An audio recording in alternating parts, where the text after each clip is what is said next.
I want to start just by asking everyone to please close their eyes. And I'm not going to make you do anything weird, but please close your eyes and no peeking. And place one hand on your heart and one hand on your belly. And say to yourself silently the following: I am basically good.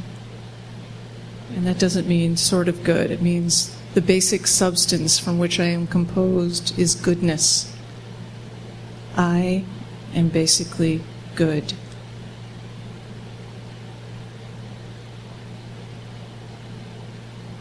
All beings possess such goodness. All.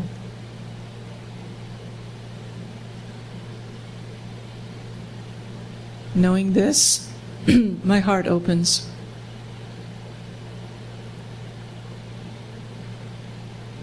And when my heart is open, I am strong.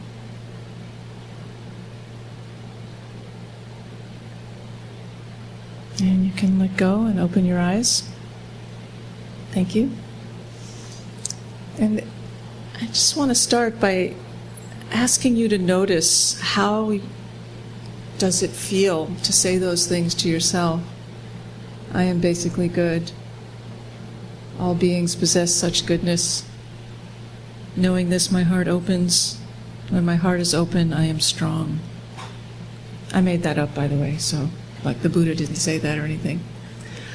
But there's something about how you feel, how you hold those, what I would call truths, that has a lot to do with what makes us feel depressed and also what the pathway is from or with depression. So just something to contemplate as we talk this evening. So I have a few things that I want to say about depression, and then I want to have as much of a conversation as possible, because what I have to say is just what I have to say. So I want to tell you that my whatever insights I have into this topic are coming from the inside out, based on my own experience. I'm not reporting to you about things I've read about depression. I'm telling you from my own experience of depression, which has been my whole life. I would say since I was a child, like a little child, like 2 or 3. I have had this, and I'm sure many of you can relate, and it's not an unusual thing particularly, but it is a meaningful thing. So I have worked my whole life up to this very day, this very moment, with what it means to be depressed and the mystery of it, the mystery of what makes it arise and the mystery of what makes it dissolve, still very much involved in. And I also feel like this is true confessions. I also suffer from panic attacks. So I've been a meditator for 18 years, and I'm a meditation teacher, and I've written books and so on, but this still happens. And I would say, however, that my experience as a meditator has changed things a lot. And it hasn't, not in the sense that it's made those things disappear, but it's offered a particular way to hold those things that I have found very useful and empowering even. And I want to share some of that with you tonight. So, okay. The great feminist icon and awesome person, Gloria Steinem, said in an interview where she was talking, the interviewer was talking to her about the death of her husband. And they had been married a short time, apparently, and this was just probably 5 or 6 years ago, and he died. And the interviewer said, "You must be depressed." And I'm paraphrasing here, but this is the gist of what she said. She said, "I'm not depressed, I'm sad." And the interviewer said, well, what's the difference? And she said, when you're depressed, nothing has any meaning. And when you're sad, everything does. So that is what we are going to explore tonight in some way, is the sort of juncture where sadness and depression meet, and how they sort of dance with each other, and most importantly, how meditation practice, and this is again my personal experience, it's not something I read, helps us land firmly on the side of sadness, which is also the side where meaning and love and creativity and compassion live. I wish I could say that that wasn't true, but in my experience it is, and so you could inspect your own experience for that truth. But there is tremendous potency in sadness, and there is not so much in depression, which feels frozen. Does that make sense? Do you relate to that difference? Okay. So, according to the great meditation masters of our age even, when they have spoken about depression or written about it, which is not that often, but in the last probably 40 years, more perhaps has been written on depression by great meditation masters than in the whole rest of the Buddhist, the history of the Dharma combined. They don't think it's such a bad thing. And I've really thought about that. Why? Because it really does not feel good. And P.S., I'm sort of exempting chronic biochemical depression that is completely debilitating. That end of the spectrum I'm sort of exempting from this talk, because that's a different situation. And some of these things may apply and some may not. So this is more your kind of not quite that extreme. So why do they say it's not such a bad thing? Well, in one sense, you could say that if you're not depressed, you're kind of not paying attention, because there is so much to process right now in terms of just the difficulties of our world and the difficulties of just managing a day with tremendous speed, tremendous inputs, and where we just see and feel suffering constantly, just walking down the street. And when it touches you, it means something. And if you're if you're not finding some kind of dance with depression, there's certain things that maybe you're not allowing yourself to see and feel.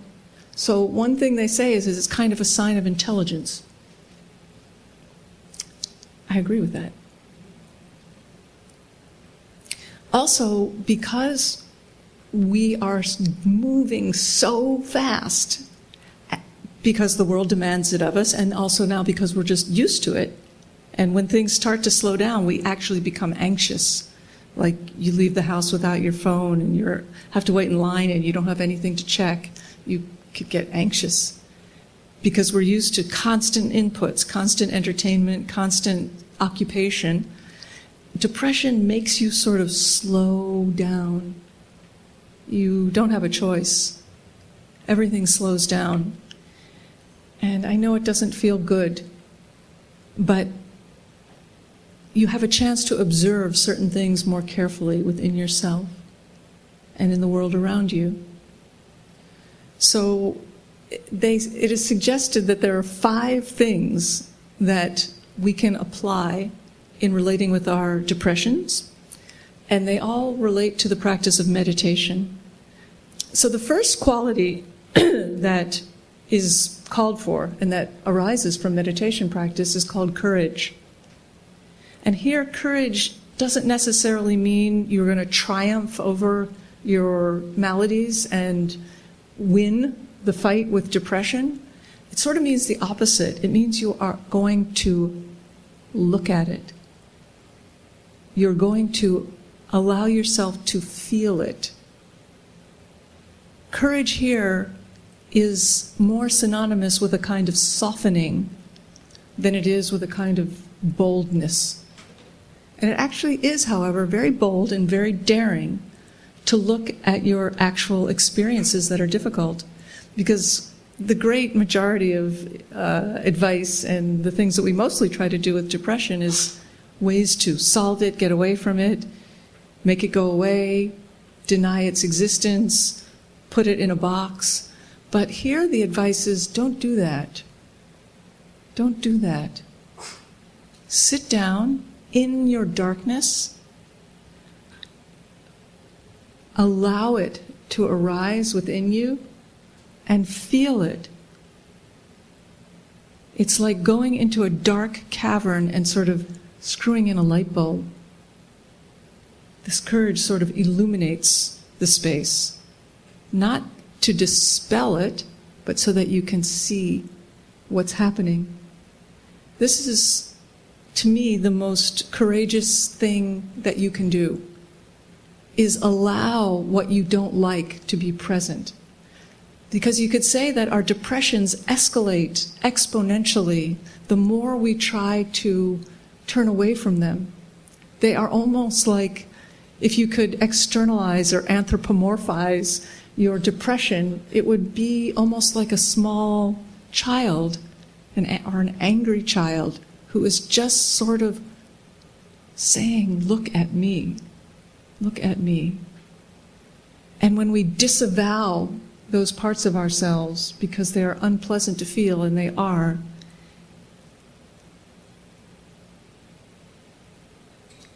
we hurt ourselves. In a sense, we are disrespecting ourselves.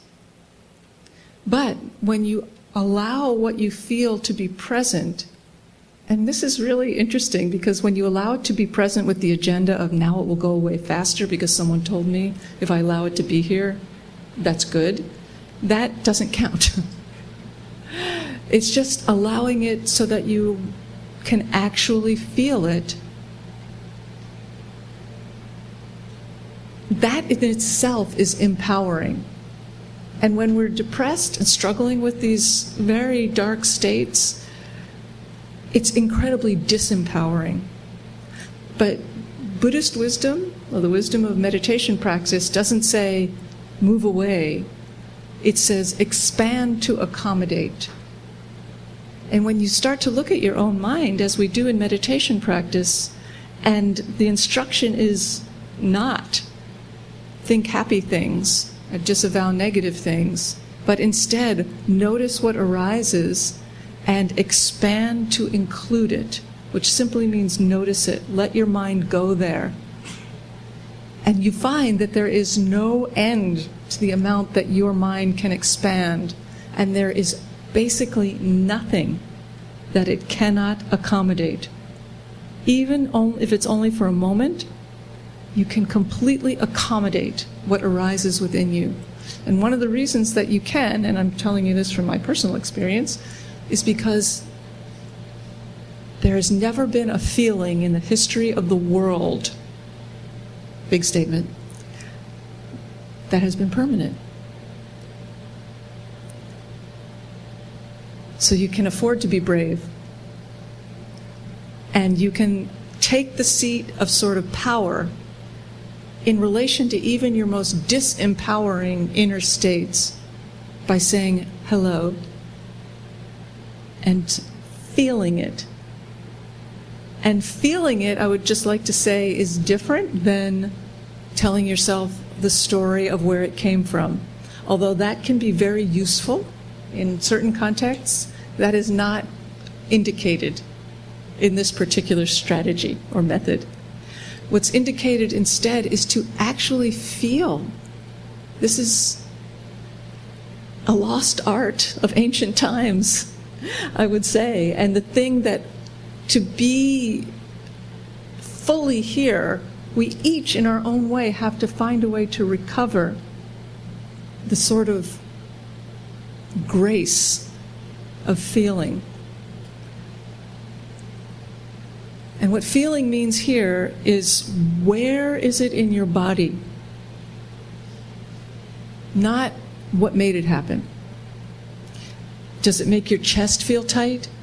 Does it make your shoulders go like this? Does it make you feel really heavy?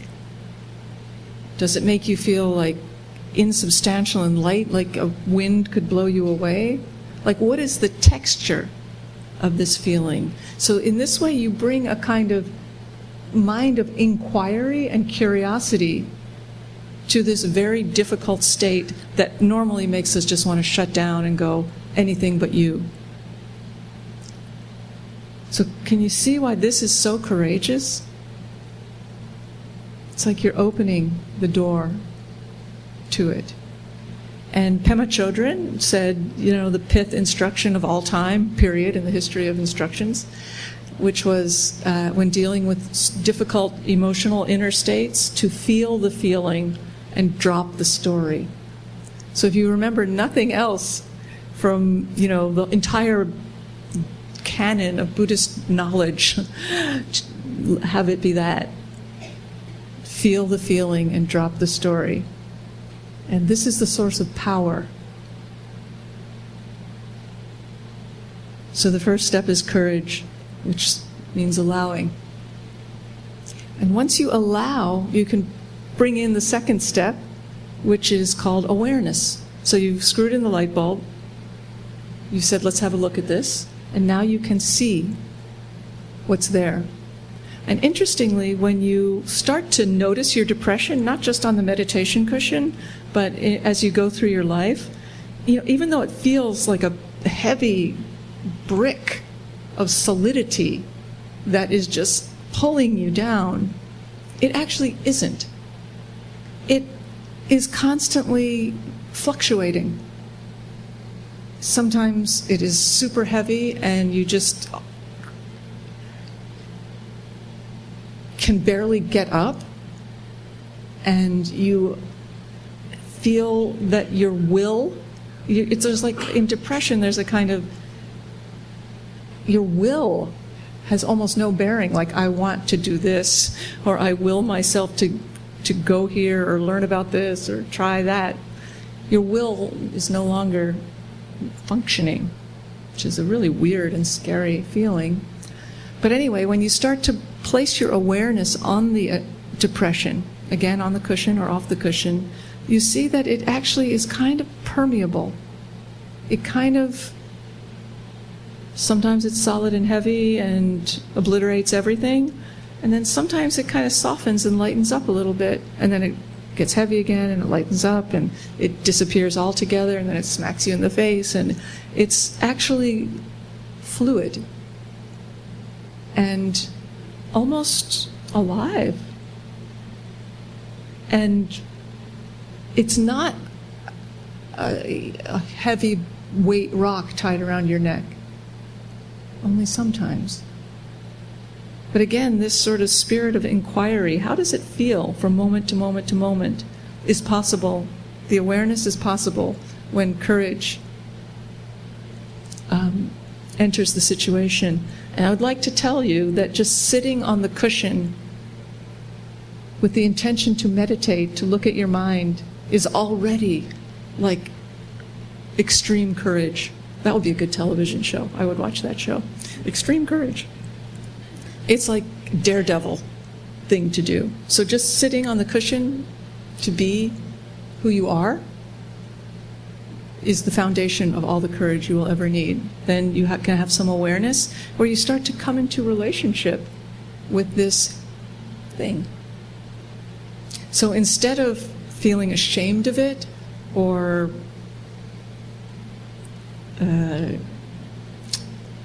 blocked by it or identified by it, because when you're a depressive person, that can often feel like your identity. That's who you are. But instead of that, you simply extend the hand of friendship to this part of you by saying, I'm going to be with you. And our best friends, the friends that we like the most, tend not to be the ones that get up in our face and tell us what's wrong with us and what we need to do to change and how come this is so what you're doing right now is so embarrassing. But that is usually how we talk to ourselves. We say things to ourselves, especially when we're depressed and our self-esteem is low. We say things to ourselves that if anyone said them to us, we would punch them in the kisser because they're so unkind and so disrespectful. But just with this quality of awareness and being with, you're sort of saying, let's get to know each other, at the very least. Does that make sense? I know I'm going like this, but I'm trying to see you all. So then the third quality that arises from courage and awareness, and that really helps with depression, is called joy, which is... I was reading an article earlier today written by the great, fairly recently deceased Kagyu meditation master, Trala Rinpoche, who wrote a great piece on depression. If you just Google depression and Trala Rinpoche, you'll find it. He said, joy is not the same as elation, which is always a problem. Elation is always a problem. Which I just found very interesting. He said the Tibetan word for joy does not mean elation or ecstasy. It means something like no longer being a yo-yo, no longer vacillating between depression and elation and sleepiness, but instead an ability to constantly return to center. That is, in Tibetan, that's how joy is defined, as the ability to just not be co-opted by this or that. It doesn't mean that you don't feel incredibly happy and joyful, elated even at some points, but you don't get caught by it always has to be this way, or, oh, because I feel this way, now it means everything in my life is fixed and okay. Nor do you get trapped in nothing is ever going to be okay and everything sucks and I am completely miserable. You sort of see both of those as just things that happen, and you're able to ride the situation. And you can see, I'm sure, how your meditation practice teaches you how to do that. So meditation and joy have a good, strong connection. And then the fourth and fifth things are called love and compassion. And these too arise from our meditation practice.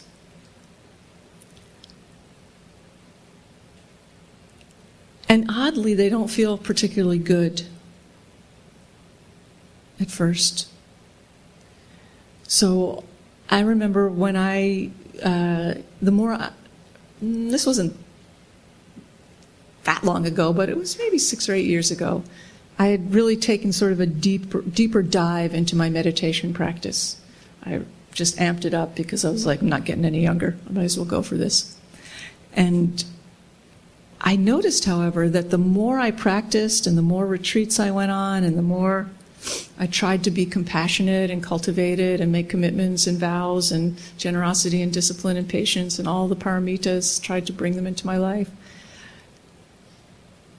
the sadder I felt and the more I cried. And I remember thinking, this can't be right. This cannot be right. That the more you practice and the more sort of spiritually committed you are, or the more sad you are. I sort of thought about people like my teacher, Sakyong Mipam, and the Dalai Lama, these icons of practice and compassion. I was like, I don't think they're in their rooms crying on their beds. I mean, maybe they are, but they didn't seem like it. Whenever I saw them give talks, they didn't seem like they were going to leave and then just go cry in their rooms. which I was doing. So I wanted to ask my teacher, Sakyong Mipam, what am I doing wrong? And I did. I did have a chance to ask him, but there happened to be 200 other people in the room, and he was giving talks on compassion. And I was like, I have to ask this question. And when I walked up to the mic, as soon as I got up to walk to the mic, I started to cry. It was really, really embarrassing. I was like, I don't even know if I'm going to be able to get this out. I felt like a complete loser, like just pathetic. Anyway, I managed to choke out this question. What am I doing wrong? How come the more I practice, the more I cry? And he looked at me and said, some of the world's greatest meditators have cried a lot. And I think about that all the time, because he was sort of saying, well, I do sometimes go to my room and cry. I don't think it's quite the same, but that this encountering of vulnerability and tenderness and fragility and opening ourselves to our own and others' suffering brings tears.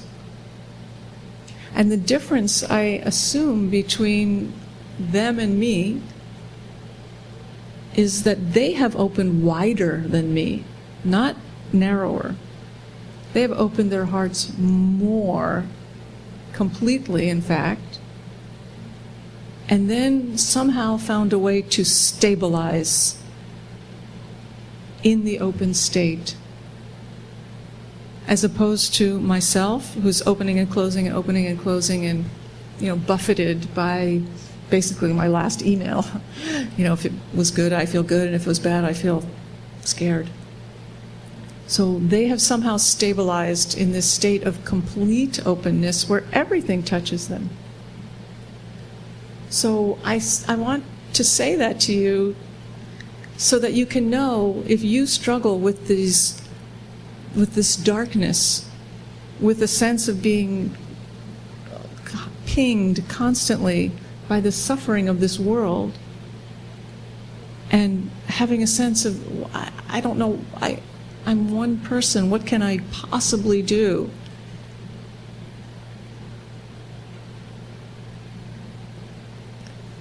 That this too, while it is very hard to bear, is a very precious gateway to kindness and wisdom. And in fact, without it, without finding your essential vulnerability and sort of setting up camp there, the chance that you will land in and claim your highest wisdom and be the compassionate, brilliant person that I know you each want to be, without sadness, without vulnerability, it's not possible.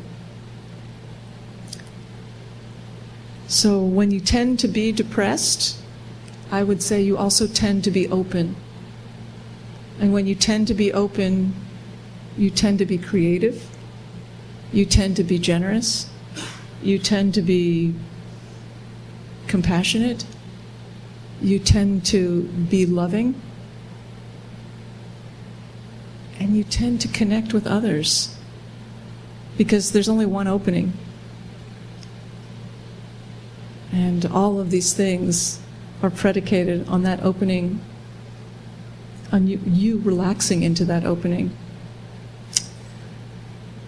So I think that's, I feel very, I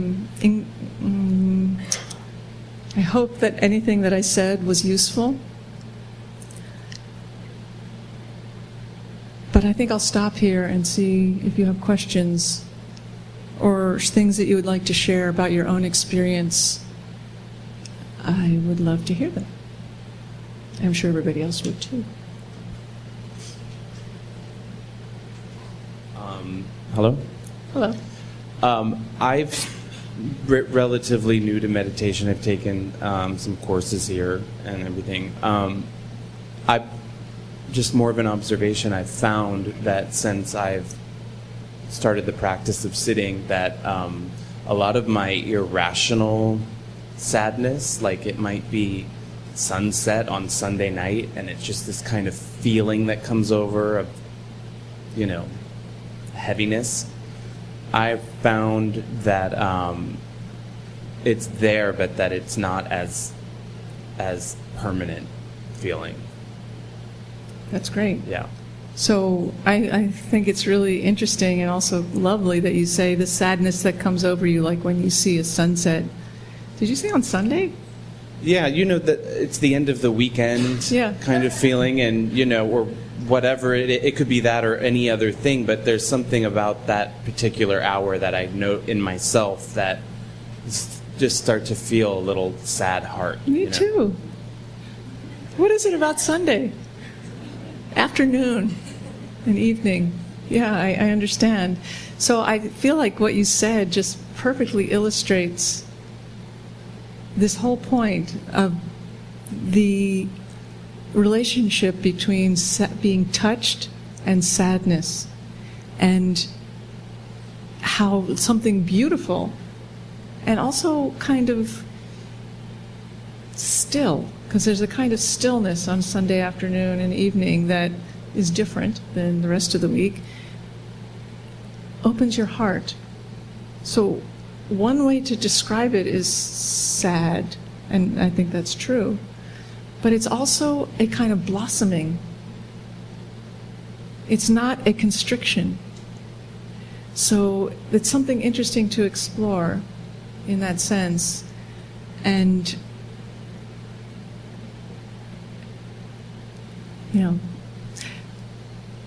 it's not, melancholy has a kind of sweetness in it.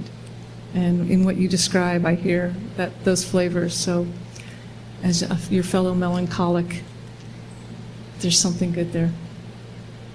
Thank you. Thank you. Mm-hmm.